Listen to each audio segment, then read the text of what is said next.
ఒంటరి బాటసారి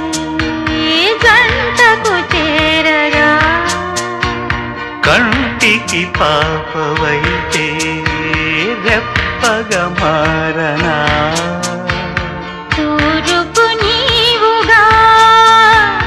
రేపువ నేనుగా అల్లిక పాటగా పల్లవి ప్రేమగా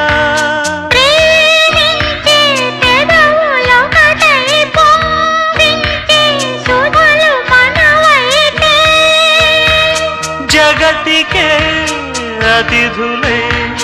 జననమౌదిన ప్రేమ జంటకి